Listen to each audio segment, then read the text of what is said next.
everyone. Thank you so much for joining our session today.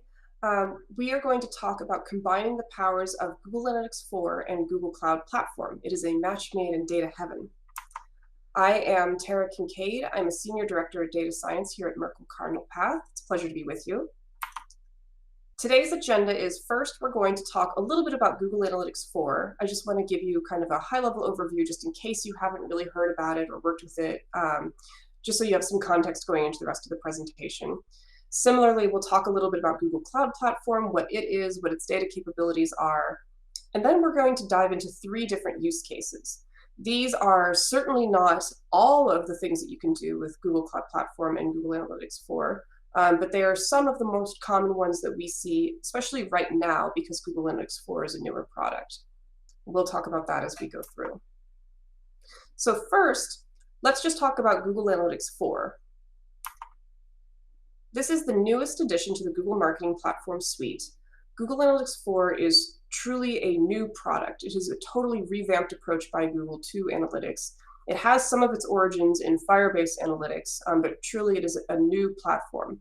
And that's important to understand because we'll talk a little bit about Universal Analytics, which is the predecessor, and Google Analytics 4.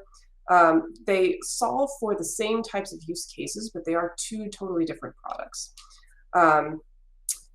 Google Analytics 4, one of the great things about it is it's really taking some innovations on some of the previous products from Google. So Google Analytics, it is the 4th iteration of their analytics offerings. It has more machine learning features built in. These are meant to help make analysis and insights a little easier, a little bit more self-service for you. They also help to make the platform just a little bit more automated. It is also a really strong platform in terms of its capability to work with a lot of data at scale. So things like faster reporting, more accurate reporting, the tinkering behind the scenes that Google has done has really had a high focus on that. This also includes a native export to BigQuery. So Universal Analytics does also include a native export, but obviously because we're talking about Google Cloud Platform, BigQuery is part of the Google Cloud Platform, that's important to highlight. We'll talk about that more and more as we go.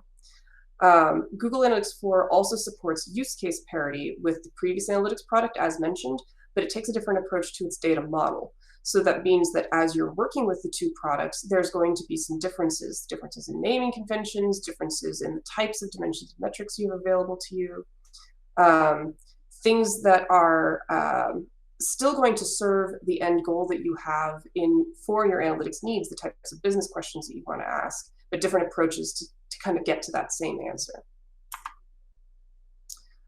So next, let's talk about Google Cloud Platform and its data capabilities. Google Cloud Platform is separate from Google Marketing Platform. So Google Analytics 4 is part of Google Marketing Platform.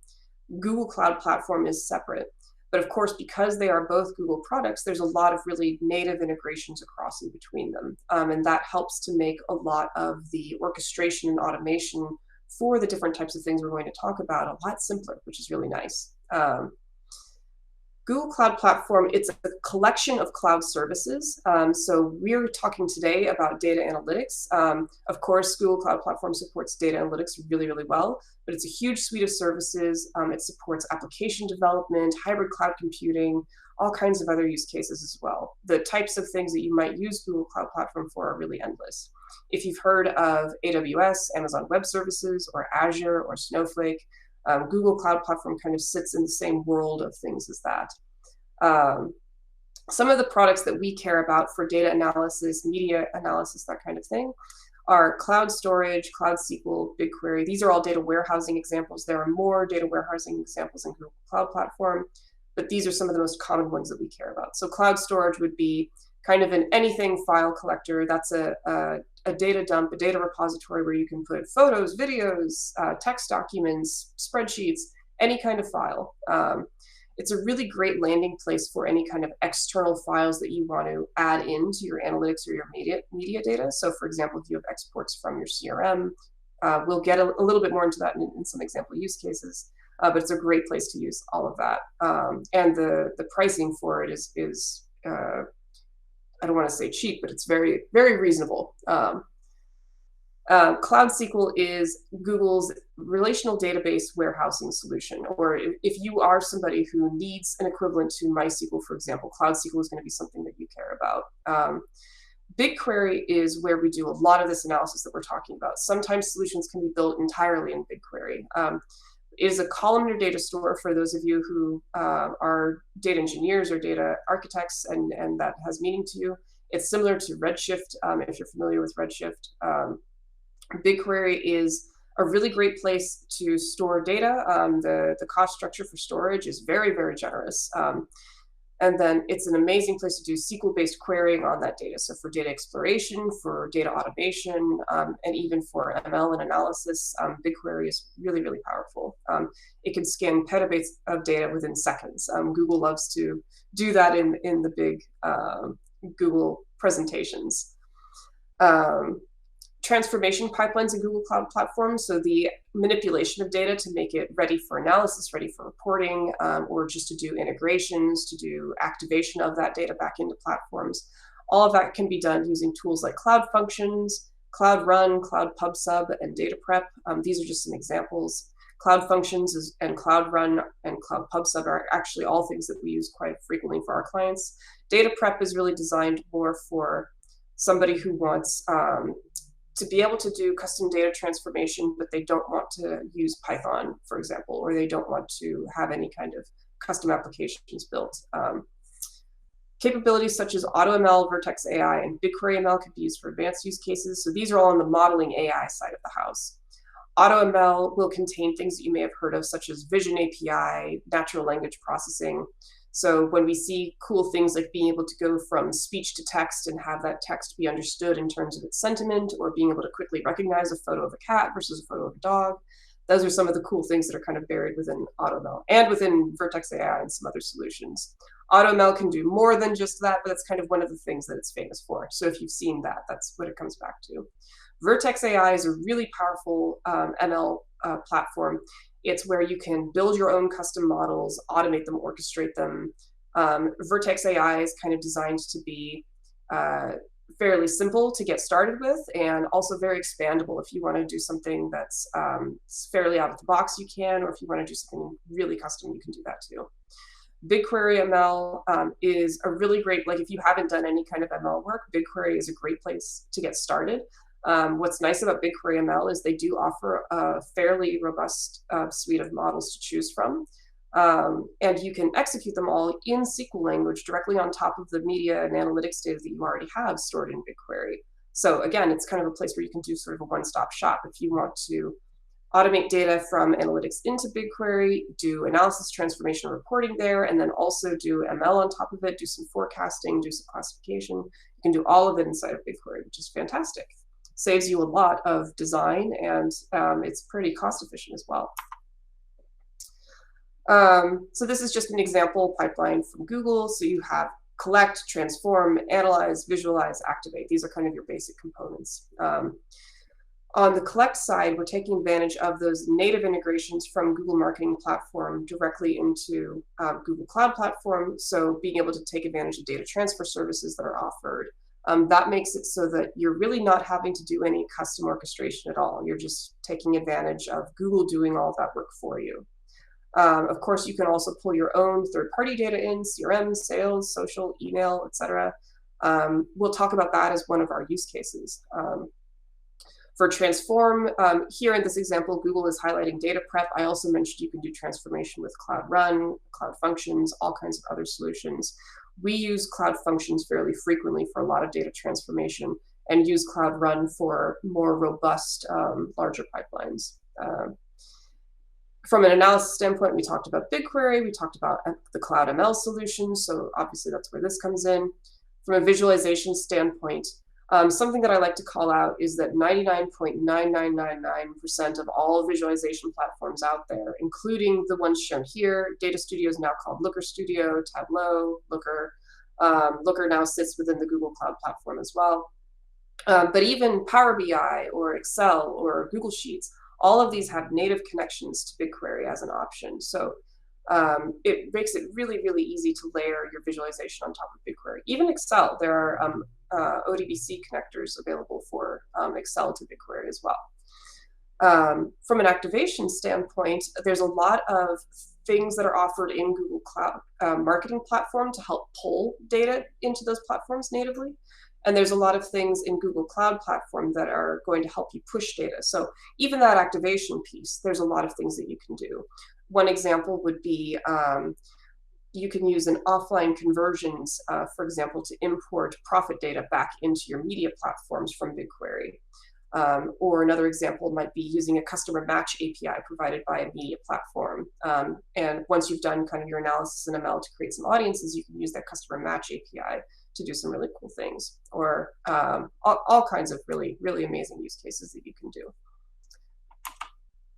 We could probably talk for another 3 days about all of them.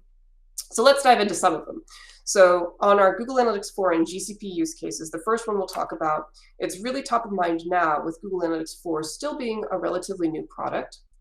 So a lot of companies are wanting to go from their existing Universal Analytics, which is the previous iteration, to the new Google Analytics 4. But they're wanting to make sure that as they kind of move on into the next year or two, and they're moving to rely solely on Google Analytics 4, that they can do year over year, 2 year over 2 year, all of that kind of analysis. Google Analytics 4 and Universal Analytics both offer that native export to BigQuery. That means you get all of the raw data across both of those. And inherently, you're going to have some differences between those products. Some of them are the natural differences between the products. For example, Google Analytics 4 has a slightly different way of calculating sessions than Universal Analytics. And there may be slight differences in how you use the two. So for example, your naming conventions for your events may have changed because they have slightly different data models. So Google Analytics 4 kind of works better with a slightly different event naming convention than Universal Analytics did. So when you have all of that raw data in BigQuery, you can transform it to create that parity that you need. So if you need to kind of combine the different naming conventions across to be able to streamline that year-over-year analysis, if you need to alter kind of the definition of a session to match, those are all things that you can do inside of BigQuery. We've expanded this slide so that you can see an example. This is a company who went from Universal Analytics to Google Analytics 4. BigQuery is being used here to offer that parity so that they can have the same channel grouping. They can break this down by operating system. They can show all of their stakeholders internally that their data has been stable across the two products. And they can also just, this is just one example visual, but they can take this underlying data in BigQuery and manipulate it and transform it and display it however they choose. And this is all powered by BigQuery and its SQL capabilities, letting us do this kind of custom transformation of this data. So another common use case is wanting to integrate user behavior and offline data. Often companies say it's amazing that I can tell what my users are doing on my web and mobile assets with my analytics product, but I have a bigger story to tell. I need to tell data in terms of how this relates back to my offline sales. I need to relate this back to how this is working with events that are happening elsewhere. Just anytime somebody wants to tell a more holistic story with more than just analytics data, being able to do this is a really powerful thing. And Google Cloud Platform is a really amazing tool. We do this for our customers all the time. It's a really, really common ask. So even just saying, I want to be able to tell a story across my user behavior, my media performance, for example, my spend, my media spend, and my offline sales, so that I can pretty easily see, like, are my investments in media and my owned assets online helping to drive these offline sales that I'm wanting to generate? So this is just an example data pipeline. Here you can see Google Analytics 4 going into BigQuery. And then I mentioned that Google Cloud Storage is a really great data warehouse for any kind of file. So when you're ingesting something like offline sales data, or you're ingesting any kind of data that isn't part of the native integrations to Google Cloud Platform, Cloud Storage is a great place to land it initially. For example, with one of our clients, they have offline sales data stored in an SFTP server. We regularly pull it into Google Cloud Storage. And we do that using, in that example that I mentioned, we use Cloud Functions. We're using Python scripts there to access that SFTP server and pull that data in. Here, this is showing a use case with Cloud Run. As part of this automation process, you can store backups of files, you can store log data so that if you ever need to analyze or optimize this pipeline, you can. So that's what's being demonstrated here in the upper right with storing those files in cloud storage. And then actually landing the resulting analysis and data in BigQuery so that it can be visualized in something like Looker or Looker Studio or Tableau or what have you. This is just a quick example where we are doing this for somebody with media data, spend, impressions, clicks, analytics data, conversions, and then CRM data, leads, opportunities, and how many of those opportunities are won or lost. Okay, getting into my last example in my remaining few minutes here, building advanced audiences for targeting. So this is kind of taking some of those concepts we talked about before, integrating data, automating data, but we're also adding an ML layer to it. The integrations between BigQuery, Google Analytics 4, and Google Marketing makes this all simple and possible. So let's just get into this example. So we have our scattered data sources. So you have analytics, your media data, you even have data outside of Google Marketing Platform like Facebook ads or Twitter ads. You have your CRM data, you have other types of data. We bring it all into Google Cloud Platform. So that's where your single source of insight concept comes into play. You analyze all of that data in BigQuery, prepare it for reporting and analysis. And then you apply your ML to create your ML generated segments. So these may be cohorts of users who have a higher or lower propensity to take a certain action, for example. Or it may be different cohorts of users who have a different likelihood to achieve a certain lifetime value in the future. All different kinds of ways that you can create these audiences depending on what your goal and your business use case is. And then these segments that have been created can be pushed back into the Google Marketing Platform. So I think I mentioned earlier, there's a customer match API that enables you to pull it back into things like Campaign Manager 360. With Google Analytics 4, you can pull this data back into Google Analytics using the native data import feature. And then you can also make those audiences available through the native integrations between Google Analytics 4 and other media platforms. So on this slide, we're just taking another zoom in on that. So the first step here is using the Google Analytics 4 native export to BigQuery. Second step is creating your view or intermediate data tables in BigQuery for working with that data in ML. The third step is doing your machine learning on top of that data. So a couple examples are developing propensity models, predicting each user's likelihood to convert, or developing audience groups using other identifiers with smart machine learning. Another example use case is taking data from Analytics 4 and integrating it with other media data sources so that you know things like users who are more likely to have a higher offline sale, for example. Going back to kind of like that integrating offline data concept we talked about before. Then, of course, you finalize the results of that back into BigQuery and then take those results back into Google Analytics 4 using data import, and then finally create those audiences for use in ads and optimization platforms, taking advantage of the native integration between GA4 and Google Ads, Display Video 360, Search Ads 360, etc. All right.